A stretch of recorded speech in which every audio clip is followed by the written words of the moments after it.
Hey there folks, and welcome back to Space Engineers Creative. If you're watching this on the date that I'm releasing it, the Space Engineers dev team today released a little blog post about what they're going to be doing with the game, and this little ship here that I made in creative mode is a little bit of a tie-in to it.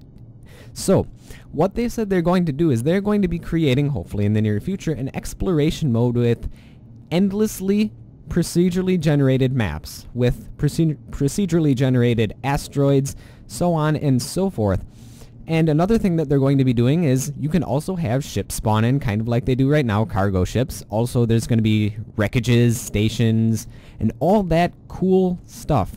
And what they're doing is they're letting people submit to them ship designs because they kind of want you to create some of the cargo ships that are going to be spawning in wreckages and stations, so that they don't have to hire a whole bunch of new artists and stuff to create those ships. So it's kind of a win-win. You get to have your ship in a game, possibly, and the Space Engineers dev team don't have to hire a whole bunch of new people, so they don't have to increase the price of the game.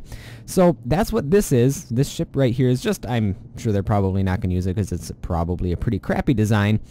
But this is just my take at a stealth cruiser. So what makes it stealth? Well, obviously is black, and it's in space, so it's hard to see, but it has no radio antenna, no beacons, no nothing, so it's really, really hard to spot, and it does have weapons on it.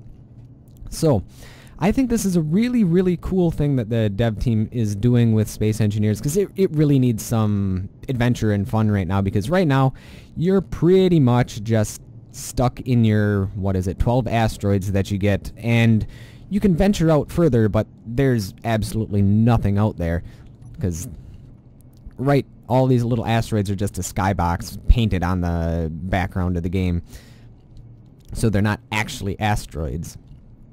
So maybe in the near future you'll actually be able to go to all of those asteroids. So I'm actually really, really excited for that, and we're definitely going to have to make a series out of it, because right now in the survival series, as fun as it is, there's really not much to do. I mean, we're stuck on the asteroids, you can't go any further, and even if we wanted to, we really can't. So this is my small little stealth cruiser.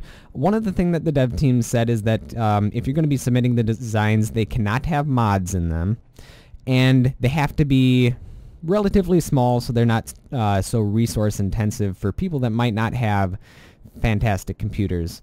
So I had to create a small little design. It's a sleek design. It's got a whole bunch of retro thrusters in the front. It's got your glass canopy on the top. Have little winglet sort of things, but the wings are actually there just so we can mount a couple of extra engines, and so we can put some missile launchers. So we have a missile launcher on one side and a Gatling cannon on the other side, and it rotates so that you have a missile launcher on this side and a Gatling cannon on this side, and so that we have a Gatling cannon and a missile launcher on this side of the ship and on this side of the ship. And as you see, it's kind of sleek design, and if you're far enough away, it's really, really hard to see because, well, if you take away the little green laser pointers it is from the weapons, and the only way to get into the ship is through the airlock right here. And also, yes, we have all of our engines, so it is a very, very fast ship because it is a cruiser. It's just meant to be something that you can cruise around in, not necessarily a military cruiser, excuse me. So we close this, and if you saw, those Gatling cannons and missile launchers are connected via cargo tubes to this cargo container right here. So it will automatically feed weapons and ammo, so you don't actually have to go out there and to feed the ammo into those missile launchers. We have ourselves an interior turret to fend off intruders, and because, well, you're going to be the one trying to board this ship, it's going to be kind of difficult because there's going to be guns everywhere. And also there is a cargo container here to feed uranium to the nuclear reactors, which are fed in a little S-series. So you can actually feed all of them via this one cargo container tube. So it goes through here, down, over, and finally to the last one. We have a medical bay in there, and obviously this is the same. And we have our gravity generator over here, and we have our 3 gyroscopes, which is more than enough. And we have a control panel in case, you know, you need to do something. I don't know exactly what you would use it for on a ship this small, but I'm sure people can find uses for it. And here we go. This is the bridge of the ship. Pretty small, just one little piloting chair. Nothing too special. They don't want you to build capital ships for the cargo ships that you're going to be putting into the game. So, yeah, this ship is pretty quick.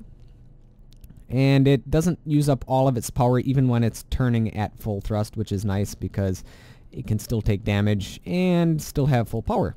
And it's a pretty quick ship, all things considered. And because it has a whole bunch of retro thrusters, it's pretty quick at slowing down too. So, I am really looking forward to the update where they add the exploration mode, which with procedurally generated asteroids and endless amounts of space, ships, debris, and stations for us to explore. So I think we're definitely going to have to do a series on that, and this is my little entry into it. I'm going to put this on the Steam Workshop for anybody who wants to tinker around with it, probably make it better, or add variants to it, or do whatever. So I think that will be it for this episode. Thank you folks for watching, and I will see you folks next time.